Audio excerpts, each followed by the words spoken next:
I saw Pac 20 minutes before he got shot. I saw Pac in Vegas, about to get into the car. He's coming out the hotel.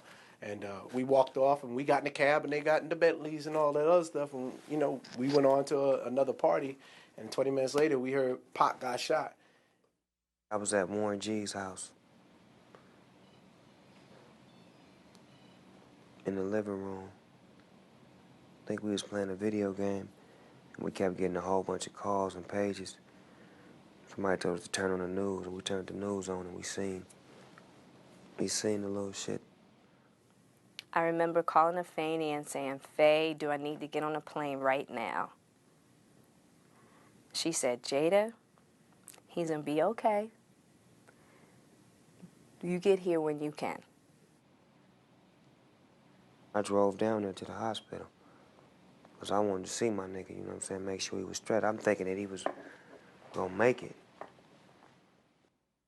was Pac. He'd been shot before. Fine. Our first reaction was, again? You know what I mean? And then he was like, oh, he gonna be all right, because, you know, this is after he got shot 5 times. He was like a cat with like 9 lives. I had went to see him when he was still alive. And I said a little prayer to him in his head and held his hand and whispered at him, you know, said my piece with him. You know, he didn't have no consciousness, but I felt like my spirit and his spirit connected, and I felt like he got it. When I heard that Tupac died, I was cooking in a restaurant. It was a sports bar, so there was a big TV screen, and we all just kind of watched it, just like, you know, just dazed. My mother knocks on the hotel door. Will opens the door. Soon as I see her face,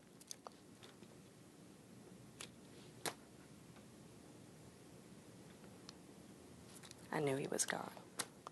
I cried like my mother cried when Marvin Gaye died. A lot of people that worked at the job that I worked at didn't understand Tupac or didn't understand the music, so we're looking at us like, what's wrong? What's the big deal? Get over it. And it's like, nah, this is a really fucked up day. For the longest, I think anybody who had something to do with hip-hop and loved the music there was a sense of mourning for a long time. Could it be my destiny to be lonely and checking for these hoochies that be on me cause they phony? With you is different. Suspects or motive in the murder of rapper and actor Tupac Shakur, who died last Friday the 13th after being gunned down in a drive-by following the Mike Tyson-Bruce Seldon boxing match September 7th. Meanwhile, on Thursday night in Los Angeles, we spoke with Marion Suge Knight, head of Tupac's label Death Row Records, and the man who was driving the car sitting right next to Tupac when he was shot.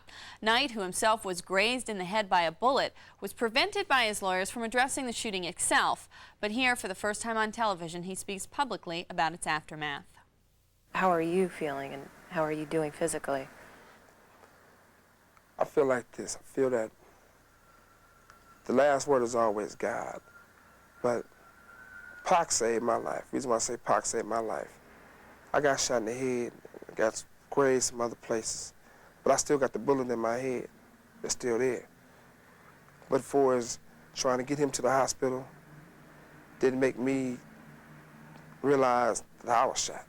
Because usually when you get shot in the head, the first thing the person do is panic. You know, bam, I'm shot in the head, I'm about to die, you know.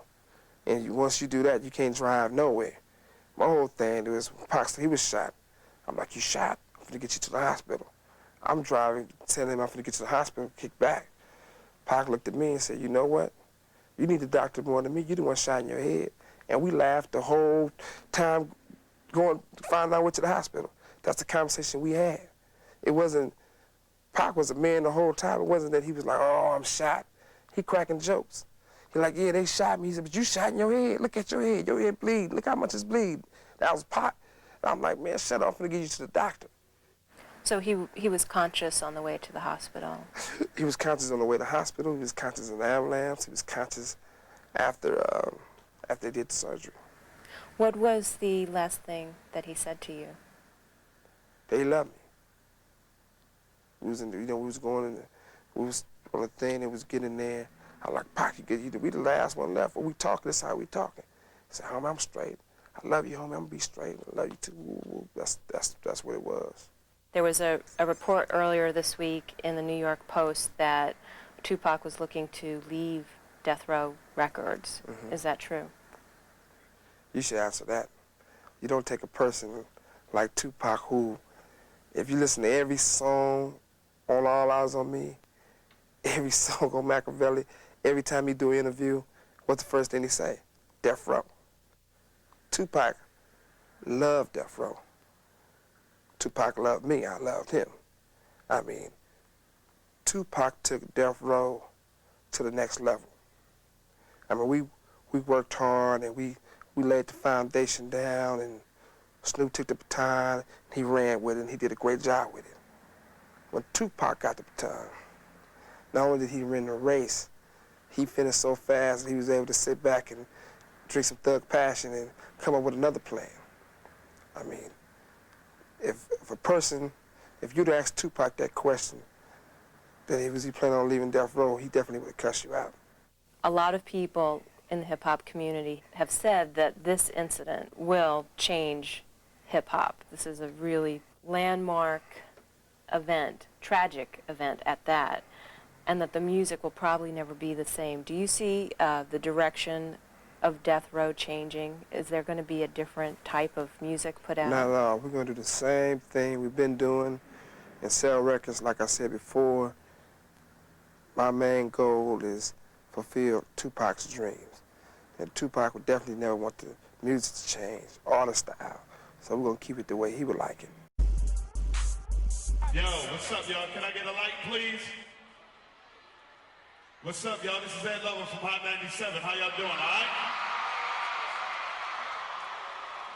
Yo, chill out. Yo, hold on. This is my nigga Nas, and we both got one thing in common. We both represent Queens to the fullest. All right? Now, this brother was good enough to stop his show in the middle of the show, and I want everybody in here, everybody stand up on their feet first and foremost, please. No, don't make no noise. Every brother in here, please take your hat off. At 7:03 p.m. New York time, 4:03 p.m. Las Vegas time, Tupac Shakur passed away, y'all. Give me a moment of silence. Now, everybody out there that listen to Hot 97 probably heard about some beef Tupac got with Nas or whatever, with Mobb Deep, whatever. It takes a big motherfucker to stop the Miller hit. Okay? So we can recognize a brother that was part of the hip-hop culture that passed away. I don't give a f what Tupac ever said on the record. No matter what, he didn't deserve to die that way. When the f are we gonna stop this bull and start loving one another? Don't believe the hype. It wasn't no East Coast, West Coast bullshit. It was some internal LA shit that took this brother out. Can we have a moment of silence for the memory of one of the greatest rappers that will ever live, Tupac Shakur?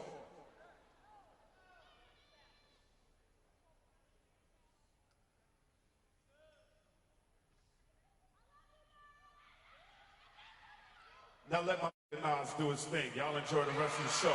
God bless you, and say a prayer for Tupac. Yo, that was definitely real from everybody, you know what I'm saying? Showing your love. My man Ed Lover represented tonight. We gonna keep it going for my people. Big Doula in the house, Queensbridge, the whole crew in Brooklyn, New York.